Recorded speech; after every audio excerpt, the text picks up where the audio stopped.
ایک چیز ہے اسب الفحل۔ اسب الفحل یہ ہے کہ ایک شخص نر جانور، مذکر جانور پالتا ہے اور پورا گاؤں اسی کے بیل کو یا اسی کے گھوڑے کو یا اسی کے اونٹ کو، اسی کے اس مذکر جانور کو اپنی گائے، اپنے گھوڑی کو گابن بنانے کے لیے اور ان کے حمل کے ٹھہرنے کے لیے اسی کے گھوڑے کو یا اسی کے بیل کو لے کے جاتا ہے۔ اکثر گاؤں میں دیکھا جاتا ہے کہ ایک ہی نے پال رکھا ہوتا ہے یا ایک ہی کے پاس بیل ہے اور پورا گاؤں اس کو لے جاتا ہے۔ اب یہ جو پورا گاؤں لے جاتا ہے اس کے لیے وہ عوض لیتا ہے، چاہے وہ پیسہ، وہ اس کا بدلہ، وہ عوض وہ پیسے کی شکل میں لے یا چارے کی شکل میں لے یا کسی اور جنس میں لے لے، تو یہ عوض جائز ہے یا نہیں؟ اس سلسلے میں قابل لحاظ یہ چیز ہے کہ آپ علیہ الصلوۃ والسلام کی بکثرت احادیث اسب فعال، یہ جانور کی جفتی کا پیسہ لینے سے منع کرتی ہے۔ آپ علیہ الصلوۃ والسلام نے کثیر احادیث پہ اس سے منع کیا ہوا کہ کوئی انسان اسی مقصد کے لیے جانور پالے اور جانور پالنے کے بعد پھر اس جانور سے جفتی کرانے کے بعد، کسی کا گائے حمل ٹھہرنے کے بعد پھر وہاں سے وہ اس کا پیسہ اور عوض لے لے۔ آپ علیہ الصلوۃ والسلام نے بکثرت احادیث میں اس سے منع فرما دیا، اور خود ائمہ ثلاثہ حضرت امام ابو حنیفہ، امام شافعی اور امام احمد بن حنبل علیہ رحمہ اس چیز کے ناجائز کے قائل ہیں۔ ایک قول حضرت امام مالک کا جواز کا بھی ہے۔ حضرت امام نووی علیہ رحمہ نے حضرت امام مالک اور کچھ صحابہ کا عمل ثابت کیا ہوا ہے، اور آپ علیہ الصلوۃ والسلام کی ایک حدیث بھی نسائی نے ذکر کر دی ہے جو اس سلسلے کے رخصت کے سلسلے میں معلوم ہوتی ہیں، جس سے اس چیز کی رخصت معلوم ہوتی ہے۔ لیکن ائمہ ثلاثہ اور آپ علیہ الصلوۃ والسلام کی واضح اور بکثرت صحیح احادیث تو یہی بتلا رہی ہے کہ یہ عوض قطعاً جائز نہیں، اور یہ بھی یوں بھی اگر دیکھا جائے یہ شرافت کے معیار سے اور انسانیت کے معیار سے گرا ہوا پیشہ اور گری ہوئی حرکت لگتی ہے۔ لہٰذا ایک انسان محض اسی مقصد کے لیے جانور نہ خریدیں، محض اسی مقصد کے لیے جانور نہ پالیں، اتفاقاً اگر اس کے گھر میں مذکر جانور پیدا ہوا ہے، نر جانور پیدا ہوا، یہ اتفاقی چیز، لہٰذا اس کو وہ پھر پیشے کے طور پہ استعمال نہ کرے، اسی مقصد کے لیے نہ خریدے اور پھر اس کا عوض نہ لے، چاہے وہ عوض وہ پیسے کی شکل میں لے، گھاس چارے کی شکل میں لے یا کسی دوسری جنس میں، تو اس کا عوض قطعاً جائز نہیں ہوگا، حرام ہے اس کا عوض ائمہ ثلاثہ اور احناف کے مسلک میں اس کا استعمال قطعاً حرام ہوگا۔ دوسری چیز،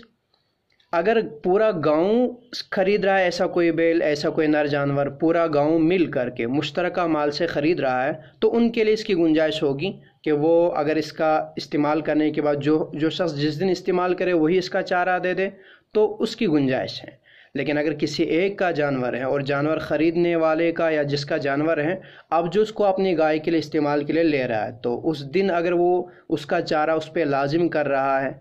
چاہے وہ گھاس کی شکل میں ہے یا کسی اور شکل میں ہے یا پیسہ لازم کر رہا ہے، تو یہ پیسہ اس کے لیے درست ہے۔ تو گویا اگر تنہا آدمی کی ملکیت کا اور پھر وہ عوض ہے تو قطعاً درست نہیں، چاہے چارے ہی کی شکل میں لے، اور پورا گاؤں مشترکہ طور پہ خرید رہا ہے اور پھر جس نے جس دن استعمال کیا اس دن کا چارہ اسی پہ لازم کرے، چونکہ اس کی اپنی ذاتی ملکیت ہے، اس میں اس کی ملکیت کا بھی حصہ ہے، تو اس کی گنجائش ہے۔ لہٰذا یا تو پورا گاؤں مل کر کے خریدے اور جس دن جو استعمال کرے اس دن کا چارہ وہی لے لے، یا عمومی اعتبار سے باقی دنوں ہر آدمی چارہ اس کا کچھ نہ کچھ متعین کیا جائے، لیکن ایک آدمی کا متعین نہ ہو تو اس میں اس چارے کو آپ چارہ عوض کے طور پہ نہ رکھیں۔ اب وہ چارہ آپ عوض کے طور پہ دے رہے ہیں، یعنی قیمت بھی لی جاتی، کچھ جگہوں کی شکایت قیمت کی بھی ہے، کچھ جگہوں پہ قیمت تو نہیں لے رہے ہیں اس جفتی کے بدلے میں، البتہ اس دن کا چارہ اس پہ لازم کرتے ہیں۔ اب وہ پوچھا جائے تو چارہ آپ لازم کر رہے ہیں، تو وہ کہہ رہے ہیں نہیں ہم چارہ لازم نہیں کر رہے ہیں۔ اب یہ چارہ آپ عوضاً لے رہے ہیں یا انسانیت کے ناطے سے؟ اس کی آسان پہچان یہی ہے کہ اگر جس نے لیا اگر اس کا کام فوراً نکلتا ہے اور ابھی اس کو چارہ دینے کا وقت نہیں،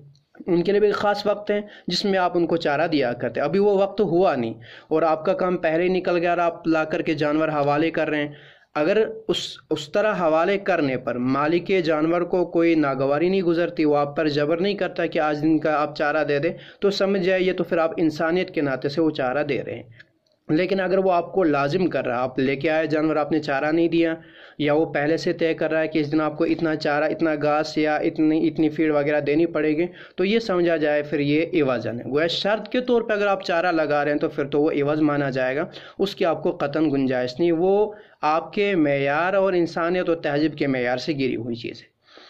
اور پھر یاد رکھیں،